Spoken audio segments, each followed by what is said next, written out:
Class का syllabus change हो गया है। सेशन 26-27 के लिए यानी 2026-27 के लिए सिलेबस में बहुत चेंज आ गया है। आज हम बात करते हैं 9th क्लास के इंग्लिश के सिलेबस के लिए। अभी तक हमारे पास 2 बुक्स हुआ करती थी लिटरेचर में। कौन कौन सी होती थी, ध्यान है किसी को?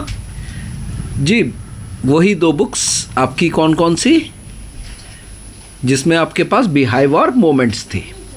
और अब उसकी जगह एक नई बुक आ रही है, एक सिंगल बुक आ रही है टेक्स्ट बुक में, कावेरी। इसमें प्रोज, पोइट्री, ड्रामा तीनों चीज़ें मर्ज की जाएंगी और वो इकट्ठी रहेगी। नई स्टोरीज मिलेंगी और साथ साथ इन्वायरमेंट, एथिक्स और सोशल इश्यूज़ को लेते हुए, इंडिया के ग्लोबल पर्सपेक्टिव्स को साथ में लेते हुए इसके अंदर डिटेल मिलेगा। इसके ऊपर एक वीडियो पूरा बनाएंगे। उसके अलावा ग्रामर हमारी रहेगी 10 मार्क्स की। इसके अंदर राइटिंग स्किल्स इस बार थोड़ी सी अच्छी होने वाली है, 10 मार्क्स की तो रहेगी, लेकिन इसके अंदर जो चेंजेस आ रहे हैं, डिस्क्रिप्टिव पैराग्राफ, स्टोरी राइटिंग के साथ साथ बहुत कुछ चेंज और आना है। एडिशनल क्या आना है? परसुएसिव राइटिंग्स, शॉर्ट आर्ग्यूमेंटिव पैराग्राफ, वो जो पहले था इसके साथ में, और creative writing, short imaginative pieces के साथ में आएंगे। यानी बच्चों के लिए एक नई चीज़ आ रही है। Now they don't have to cram anything and what they have to do is they have to think and they have to explain. यानी उनकी क्रिएटिव राइटिंग रियली में क्रिएटिव होगी रादर देन पुराना फंडा। Grammar, determiners, tenses, modals, subject word contract, reported speech, clauses तो रहेंगे ही रहेंगे।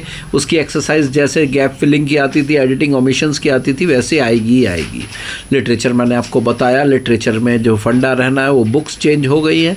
वो बुक्स जो है आपको नई बुक मिलेगी कावेरी। कावेरी के चैप्टर्स के बारे में हम एक आपको डिटेल्ड वीडियो अलग से देंगे, उसमें आपको पता चलेगा। जो मेन चेंजेस अगर हम देखें तो पहला सबसे बड़ा चेंज आया है सिंगल बुक।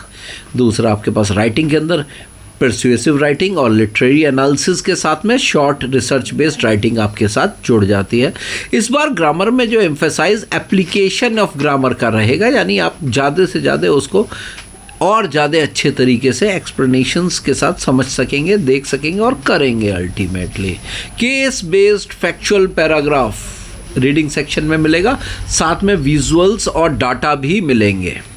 तो ये जो चेंजेस आ रहे हैं इस बार, ये आपके पास एक बच्चों के लिए एक तो बुक्स का बर्डन कम कर रहा है। मेरे एनालिसिस ये है भाई, 2 बुक थी, 20-25 चैप्टर पोइट्री मिला करके हो जाते थे। बेटर ये है कि एक बुक हो और कुल मिला के 10-15 चैप्टर निकला है और पोइट्री निकला है तो ज़्यादा बेटर है, क्योंकि लिटरेचर से आप केवल एक ही चीज़ सीख पाते हैं, वो है how to take out the answers और moral of the story. Story तो आजकल बच्चे सारे इंटरनेट पे देखते ही रहते हैं और सीखते ही रहते हैं, तो उनको मॉरल और स्टोरी से कोई खास ज़्यादा लेना देना नहीं होता। हाँ, ये है कि बच्चों की रीडिंग और उनकी आंसर निकालने की जो कैपेबिलिटी है वो पता चलती है। प्लस जब आंसर्स अब जो आने हैं वो जैसे 10th और 12th के बोर्ड में आते हैं उसी वे में आने, तो उसका भी एक इम्पैक्ट अलग से अभी से 9th के बच्चों को पढ़ना शुरू होगा। तो बच्चों, नेक्स्ट वीडियो में हम आपको अगले सब्जेक्ट के बारे में बताएंगे। तो 9th क्लास के बच्चों के लिए स्पेशली एक सीरीज़ हम दे रहे हैं जो चेंजेस आ रहे हैं नए सेशन में NEP के थ्रू।